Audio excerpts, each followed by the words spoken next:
You know, over the weekend, Rand Paul refused to show up on the infotainment shows, the Sunday infotainment shows like Meet the Press. He's famously said that private corporations are private because they're independent of government, that government should have to abide by government rules, but that, for example, forbid discrimination against people based on race and other matters. But are private companies really that private? Walter Block is with us, walterblock.com, his website. He is a professor of economics at Loyola University, a senior fellow at the Ludwig von Mises Institute, and a proud libertarian. Walter, welcome to the program. Thanks for having me on your show. Or should I refer to you as Dr. Block? Either way. Okay, fine. In fact, you received your Ph.D. from Columbia University. You're no slouch in this stuff. Tell me, why is it in your mind and that, and I've read a number of, Harry Brown and others, a number of libertarians, classic libertarians, who are coming out in defense of Rand Paul's position that the government, the federal government, has no right to tell my company, for example, that I can't hire people of color, or I can't hire people who are gay, or telling Woolworths that they have, or I forget the name of the company back in the 50s or 60s, whatever it was, the lunch counter, that they have no right to discriminate, that the right to discriminate is an absolute right. Explain this. Well, yes, I certainly agree. But to just give a little bit of background on the whole episode of Rand Paul, I think what's really going on is that he won the Republican nomination for the governorship, or rather for the Senate from Kentucky.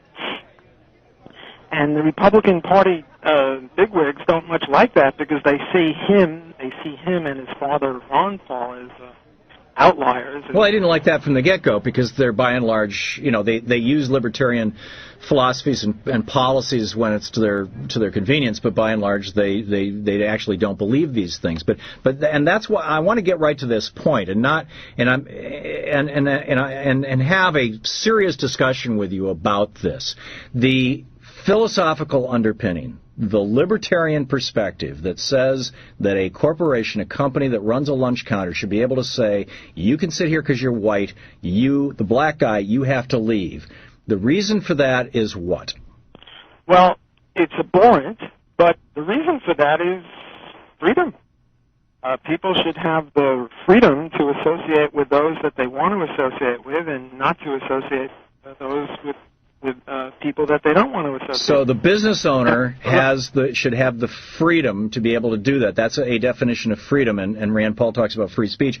And my understanding is that the libertarian perspective in which this is grounded is that the private company is separate from government, and therefore, while government can pass laws saying that the Department of Motor Vehicles can't say we don't serve black people, or the cafeteria in the House of Representatives or the DMV can't say we don't serve black people or gay people or disabled people, but that a private corporation can because they exist separate from government. Do I have that right? Not exactly, although you're close. To give you an A-. The reason that people should have the right is because if you don't have a right to free association, you're really a slave. The big problem with slavery is you couldn't disassociate from your master. Part of freedom is the right to associate with those that you want to associate with and not to associate with those that you don't want to associate with. But the federal law, the basis of federal law, and the rationale that is used for the federal government to insert itself into these arguments is the Commerce Clause, that the federal government has the right to regulate commerce between the various states. That when a business starts conducting business on an interstate basis or has anything to do with interstate commerce, if they sell ketchup that they bought from outside the state boundaries, as most lunch counters do, that they then come under the purview of federal law, and that federal law can be used to enforce anti-discrimination statutes. We're right so far? Well, I think you're right as a matter of constitution, at least the way the present Supreme Court would interpret it. Right, okay, so give me an example. I'm not really interested in the Constitution. What I'm interested in is liberty. And liberty means... So you think the Constitution is an anti-liberty document? Absolutely. I'm not really getting the point that I want to get across. Let me try again. If I as a private person, sent out a note to everyone on my block. You're all invited to a party at my house, blacks and Jews not, but everyone else is invited. The progressives, the liberals, would all say, well, it's bigoted, it's nasty, but a man's home is his castle, and he has a right to invite whoever he wants. Now, suppose I have a store, and I say, hey, everyone come on down to my store, my luncheonette. Blacks and Jews can't come because I don't like them. Again, it would be bigoted and it would be nasty, and certainly no libertarian that I know would favor this. But we libertarians don't make a distinction between a person's house and a person's store. Well, let me make that distinction for you then. How is it possible that you can have a business without going to government and petitioning for specific rights, for the right, for specific benefits, actually, for a reduction or even freedom from liability, personal liability as a stockholder, for special tax rights, for the use of police and fire services that are paid for by we the people collectively, for the use of people who are educated in the public education. Can you name for me one business that exists in the United States that does not exist as a consequence of something that we the people collectively as society through the government that we the people created that exists that way, that exists separate from that? Well, everything you say is true, but it's also true of my house. My house also depends upon firemen and policemen and stuff. Not necessarily. It's possible to have a home. My wife's grandmother lived on a farm in Michigan where, she died recently in their 90s, but literally the only two things she bought every single year, and she bought them from Sears, were sugar and one dress. And that was it. I mean, no, but she paid taxes. She paid real estate taxes. She got out on government roads. She got postal services.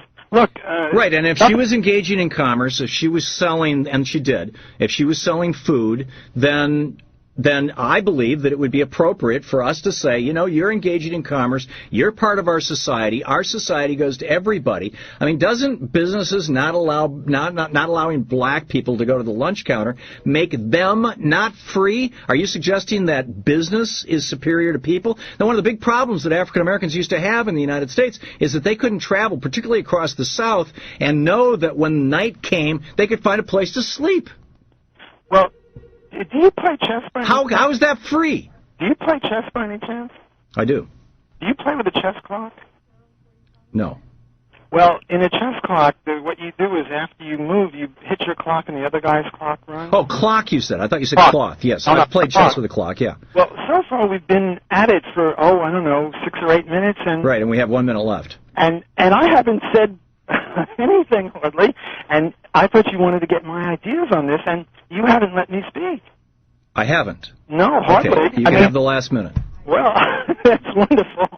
Thanks for giving me the last minute. But next time we have an interview, if you'd let me have a sort of a chance to get my ideas across, I think... Please present your idea. How is it that this enhances freedom? Well, let me answer it this way. I think people have a right to discriminate, and if progressives who support this sort of a thing were really serious, what they would do is demand compulsory bisexuality, because heterosexuals and homosexuals discriminate against half the human race, whereas only bisexuals don't, and unless they call for compulsory bisexuality, they're not serious about their own views. See, I don't think that that's a legitimate reductio ad absurdum, or however you pronounce it. Well, okay, we'll leave it at that. It's food for thought. WalterBlock.com. You can go there and read all about it. Walter Block, thanks for dropping by today.